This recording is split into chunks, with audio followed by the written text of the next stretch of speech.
भारताच्या मिशन ऑलिम्पिकला मोठा धक्का बसलाय, कारण विनेश फोगाट ऑलिम्पिकमधून अपात्र ठरली आहे। विनेश फोगाट 50 किलो फ्रीस्टाईलच्या गटात खेळत होती, मात्र तिचं वजन 100 ग्रॅम जास्त असल्याचं सांगण्यात येत आहे। त्यामुळे तिला अपात्र ठरवण्यात आलंय। स्पर्धेच्या नियमांनुसार स्पर्धेच्या दोन्ही दिवशी कुस्तीपटूंना त्यांच्या वजन श्रेणीत राहावं लागतं, परंतु तिचं वजन 100 ग्रॅम जास्त असल्याचं आढळून आल्याचं सांगण्यात येत आहे। विनेश फोगाट हिनं 50 किलो फ्रीस्टाईल गटात शानदार कामगिरी करताना अंतिम फेरी गाठली होती। विनेश फोगाटनं क्युबाच्या युस्नेलिस गझमन लोबेजा विरुद्ध 5-0 असा एकतर्फी विजय मिळवला होता।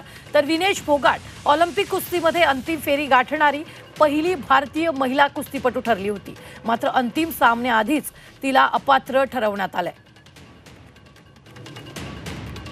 तर आपण पाहतोय विनेश फोगाट अधिक वजनामुळे अपात्र घोषित झालेली आहे। 100 ग्रॅम वजन वाढल्यानं फोगाटची मेडलची संधी हुकलेली आहे। पॅरिस ऑलिम्पिकमध्ये भारताला हा मोठा धक्का मानला जातोय। प्रतिनिधी रोहिणी गोसावी यांनी पॅरिसमधून या सगळ्या परिस्थितीचा आढावा घेतलाय।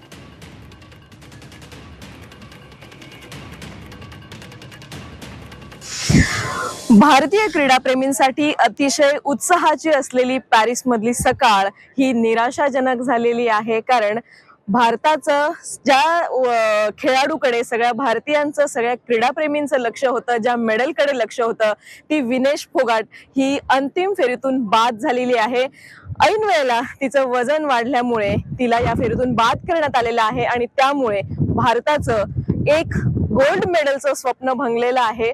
कारण ती ज्या वजनी गटात खेळत होती, तिचं वजन काल जेव्हा तिची स्पर्धा झाली त्यानंतर तिचं जेव्हा वजन करण्यात आलं त्यात ते 2 किलो वजन जास्त भरलं आणि रात्रभर तिने ते वजन कमी करण्याचा प्रयत्न केला आणि तिला सकाळपर्यंतची वेळ देण्यात आलेली होती। सकाळपर्यंत जर तिचं वजन कमी झालं असतं आणि प्रमाणित वजनात तिचं वजन भरलं असतं तर तिला आज खेळायला परवानगी मिळाली असती, पण तसं झालं नाही आणि तिचं वजन हे 50 किलोपेक्षा जास्त भरल्यामुळे तिला शेवटी बाद करण्यात आलं आणि आपल्या भारताचं स्वप्न भंगलं।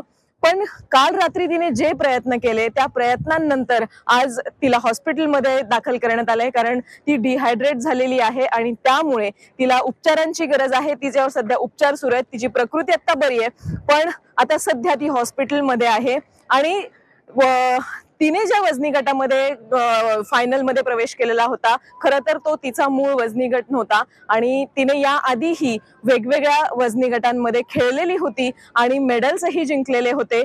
पण नक्की चूक कुठे झाली किंवा काय चुकलं ह्याची चौकशी नंतर होईलच आणि कोणाची चूक झाली हेही चौकशीनंतर बाहेर येईलच। पण त्याचा परिणाम आता असा झालेला आहे की भारताला एका मेडल पासून वंचित राहावं लागणार आहे। एक इतिहास घडल्यापासून आपल्याला एक वंचित राहावं लागणार आहे आणि आपण आणखी एक मेडल मागे आलेलो आहोत।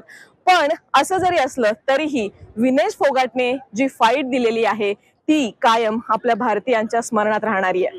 रोहिणी गोसावी, झी 24 तास, पॅरिस।